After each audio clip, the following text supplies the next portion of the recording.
I'm Victoria Pearson, but you can call me V, and I'm so sick of everybody saying that I've got to buy more stuff for Christmas, buy more decorations, buy new things every year, new theme every year, new colours every year, new everything every year. Piss off. I've had enough of it. I can't afford it. I can't afford to do that and buy nice gifts for my friends and buy all the food for the feast and make all the things. And no, it stops now. I've had enough.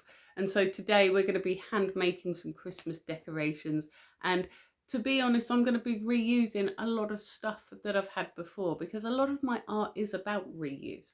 I like to take junk and make it into something beautiful, and then decide that I don't like it and break it down and make it into something else beautiful. It's a big running theme in my art, is the idea of trying to make your mark on the world, and the world turns anyway and your art is destroyed and it becomes absorbed into part of the sort of human consciousness. And that's all very deep just for a little painted picture, isn't it? But it is a big theme in my art. I like reuse. I like transformation in my art. I like taking things that are ugly or broken and making them nice. And so that is what we're going to do today.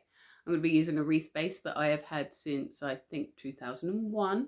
And that normally I would decorate with living greenery. I go into my garden, I hack down a load of holly and I attach it to there. And by the end of the day, my hands are all cut up and sore and throbbing and irritated. And I've decided that I can't be asked doing that this year. And so what I'm going to do is take some tatty old bits of holly and plastic berries that I've had knocking around in the decorations box, and I'm going to turn them into something nicer, and it's going to look great. And hopefully it will last a few years as well, so I won't have to redo it every year, because redoing the wreath is something that I do at the beginning of December every year, and then I spend the whole of December bemoaning the fact that my hands are throbbing and covered in cuts.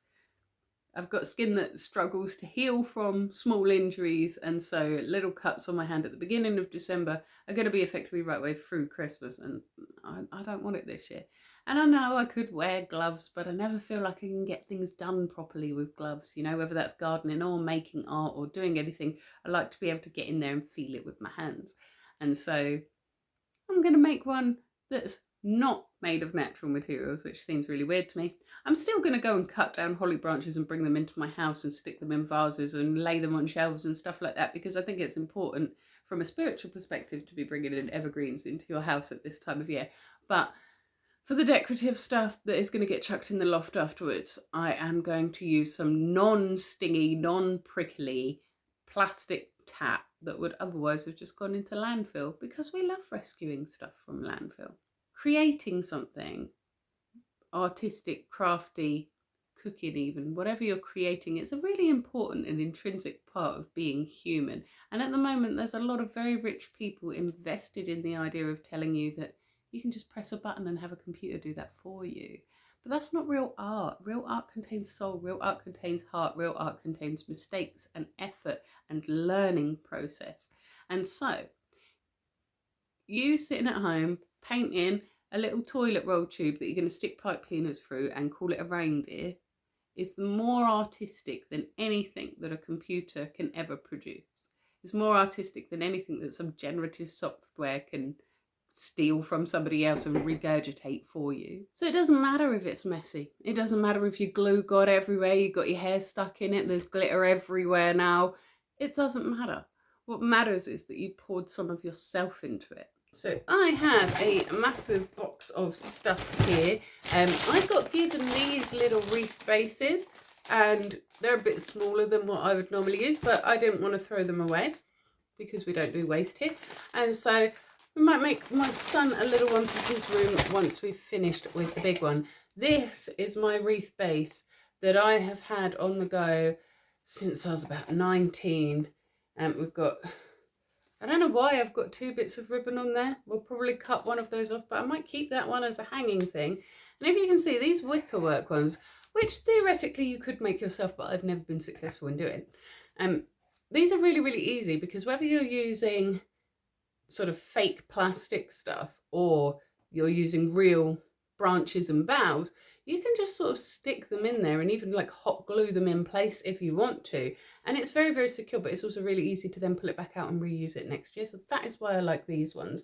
For a little while, I had one of the foam ones that, you know, you use for flower arranging. It was good for a couple of years, but then it kind of disintegrated. I've got some fake moss there, which again is something that's been in my craft cupboard for like forever, but I've never actually used it for anything. So maybe we'll use it today.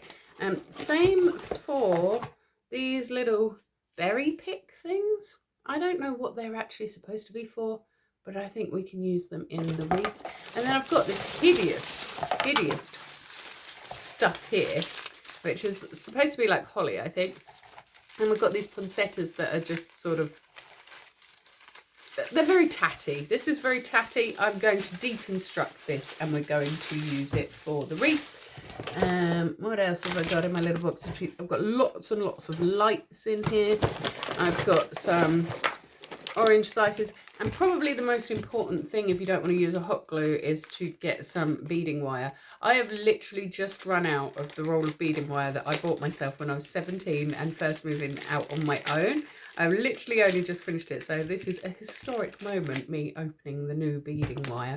And I am absolutely sure that this will last me for years and years because I don't do a lot of beadwork. I don't have enough patience to be doing beadwork, that's why. I also have some of these cute little sets of fairy lights. And I was originally going to put fairy lights, actually I was going to put these plain fairy lights on my main wreath. I'm not actually going to do that because last time I did that, I kept forgetting to switch them on and off. But if you want to, what you're going to do is work out where you're hanging from. And then you're going to use a hot glue gun and just hot glue it to the back there. And then you can wrap your fairy lights all the way around and just reach behind it to switch it on and off. I'm not going to do that. It would be a waste of lights because I will forget that they're there. Or I will leave them switched on until the batteries run out and also forget that they're there. And so, but I might add some to one of the little ones for my son's room because he likes the extra light. I'm going to reposition you now so you can see what I'm doing a bit better. Couple of quick things I forgot to show you. First of all, I've also got some ribbons here in the colours that I want. And I have got this heat protection mat that is supposed to be used with straighteners. I never use heat on my hair though, so this gets used for my hot glue gun. I have got my glue gun heating up here on my heat protection mat. And the first thing I want to do is prepare this. So I think I'm going to leave this piece of ribbon here to hang it up. I'm assuming that that is what I did before. But I've still got some bits of wire left in there from last year that need to come out. And there we go. And I also want to get rid of the other bit of ribbon, which I think I might have done like a bow or something last year, but it's not really giving Christmas vibes anymore. It's a bit tatty. So then we've just got this. And so I think it doesn't really matter what you call the top. Oh God, I've got so much wire still in here from last year. So that's how you can tell that I have been reusing it. I wasn't just lying. Any more? Oh, yes, gosh. There we go. Now she's fresh. I'm going to get rid of this piece of twine as well. Don't really like what's going on with that. There we go. Had a bit of sticky yuck in it. Ta-da! So now we have our wreath. It's looking very plain, but it's got no tatty bits on it. And the first thing that I'm going to do is, well, the first thing that I would do if I was doing them is add lights. So if you want lights, add those now. But I think the next thing I'm going to do is I'm not going to secure anything in place at first. I'm just going to sort of weave things in. And that way, if I don't like where it's placed initially, I can move it. I've got these little tweezers here, which again are supposed to be for something girly. I can't remember what they're for. Are they eyelashes? Maybe. But they're very good for craft. And that is what I've got them for.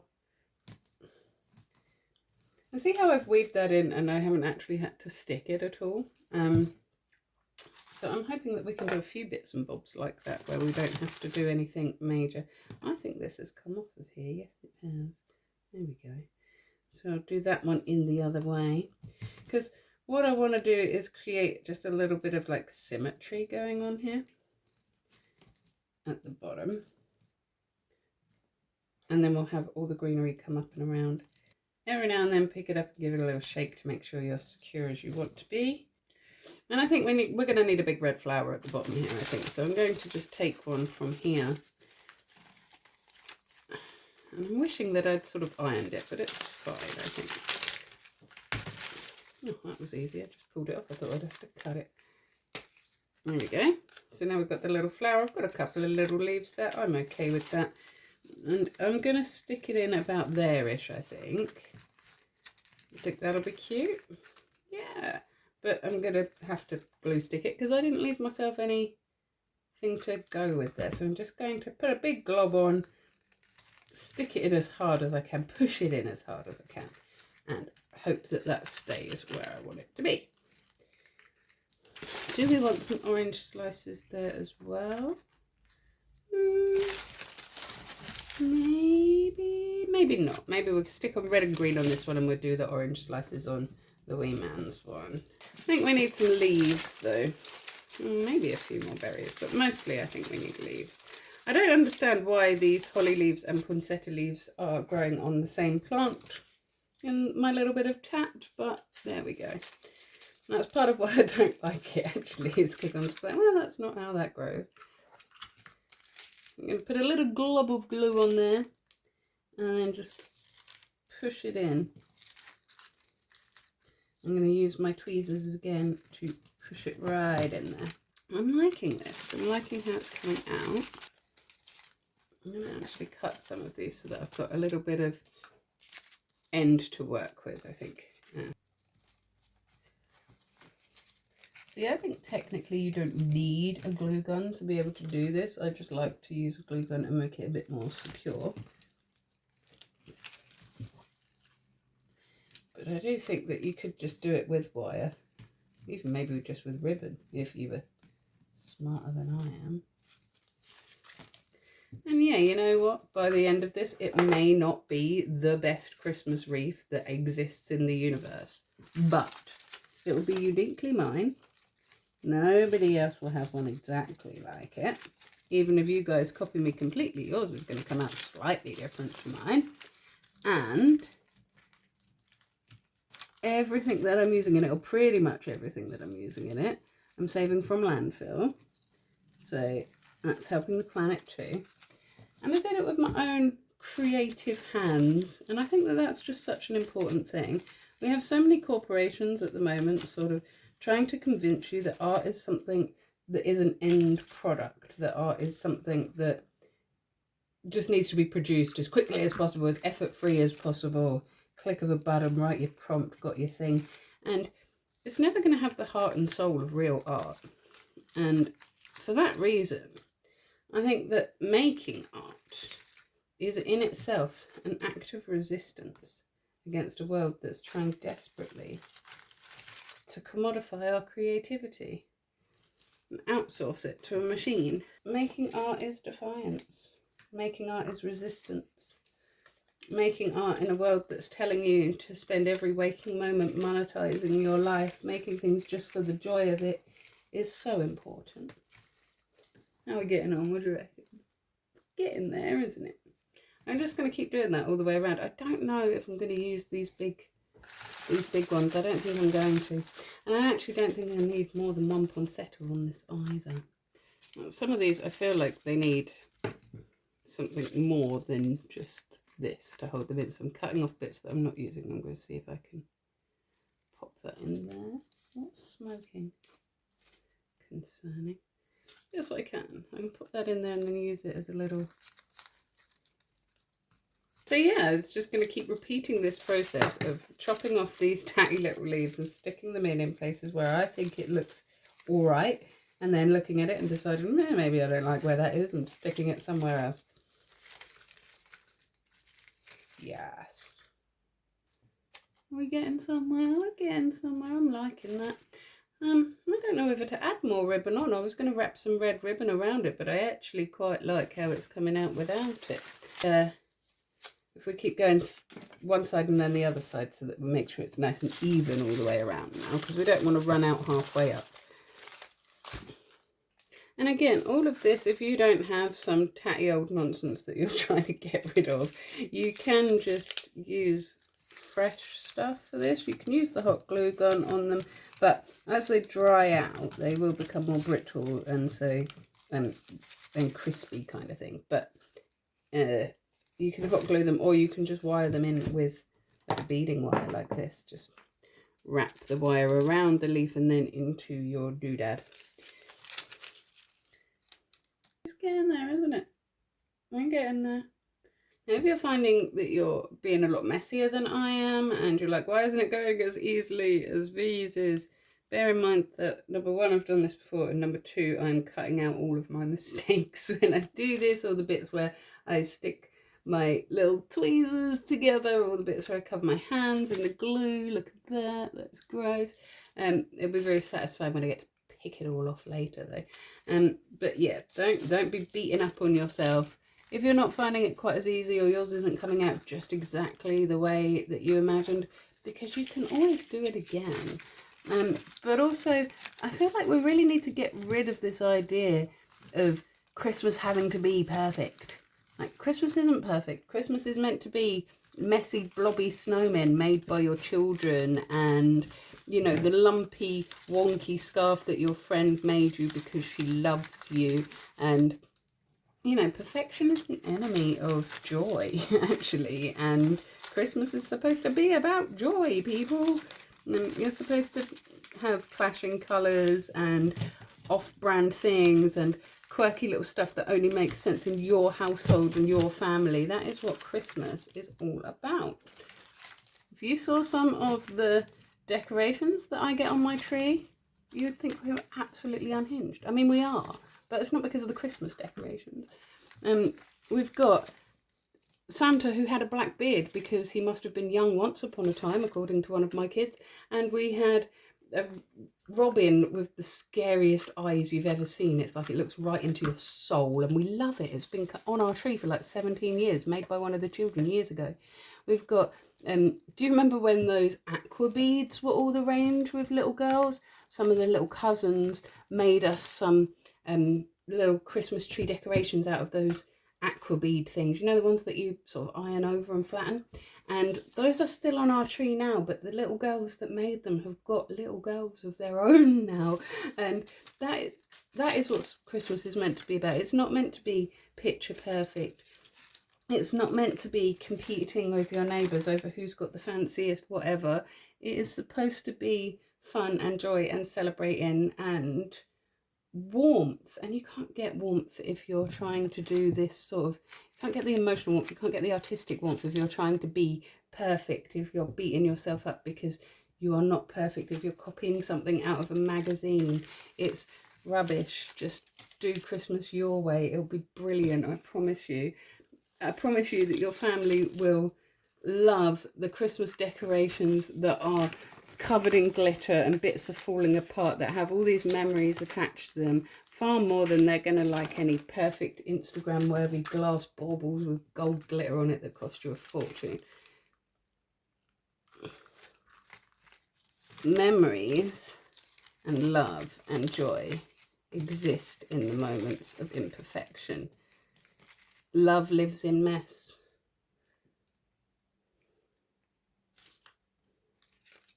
Joy isn't something that you can buy from the shop.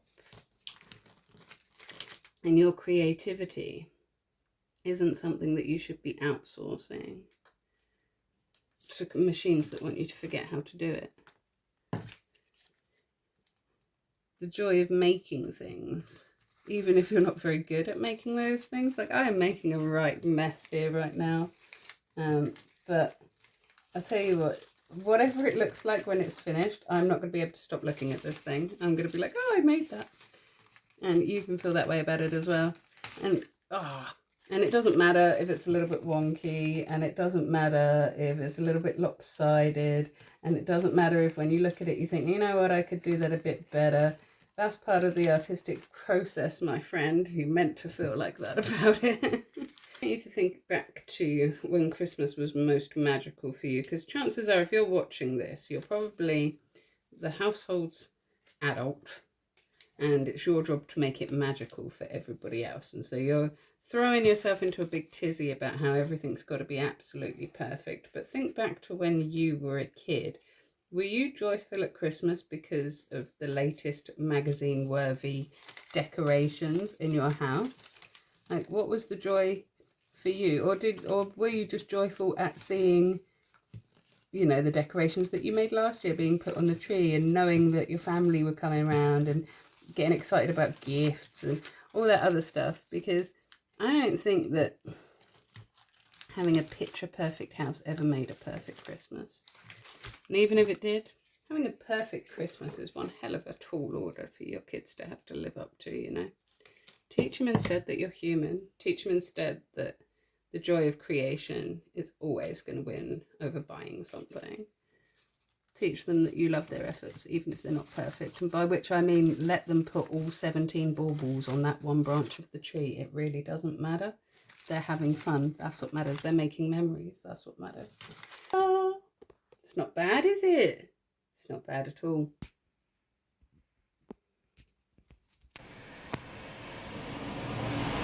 I hope that you enjoyed watching me make a right mess of my house, my reef, my art area, burning my thumb, getting glue all over my nails, because I had fun doing it.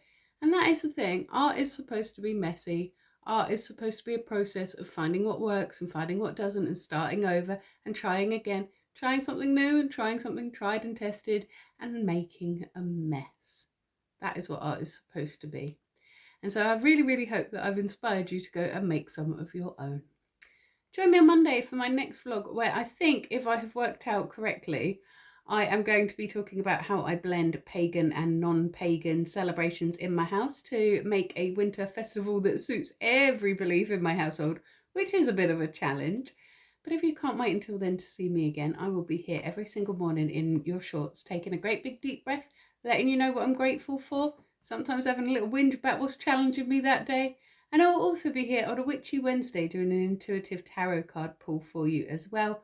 Pretty sure by the time this goes out, I will have closed my personal readings until the new year, because I want a little bit of a rest over this holiday. But they will be reopening as soon as I feel refreshed again. In the meantime, if you're looking for other ways to support me, you can check out my writing on Patreon or on Ko-fi or on Amazon. We've got the Summer Realm book series coming out on the 26th of December. The first book will be dropping. It's called Agents of Secrets and Lies, and you can pre-order that now for half price, so scurry off and do that for me now. Like the video and subscribe to me first though, or don't, I'm not your mum, but either way, you have yourself a magical week. And I did end up making a little wreath for my son's door, and I made this little garland of oranges and fairy lights as well.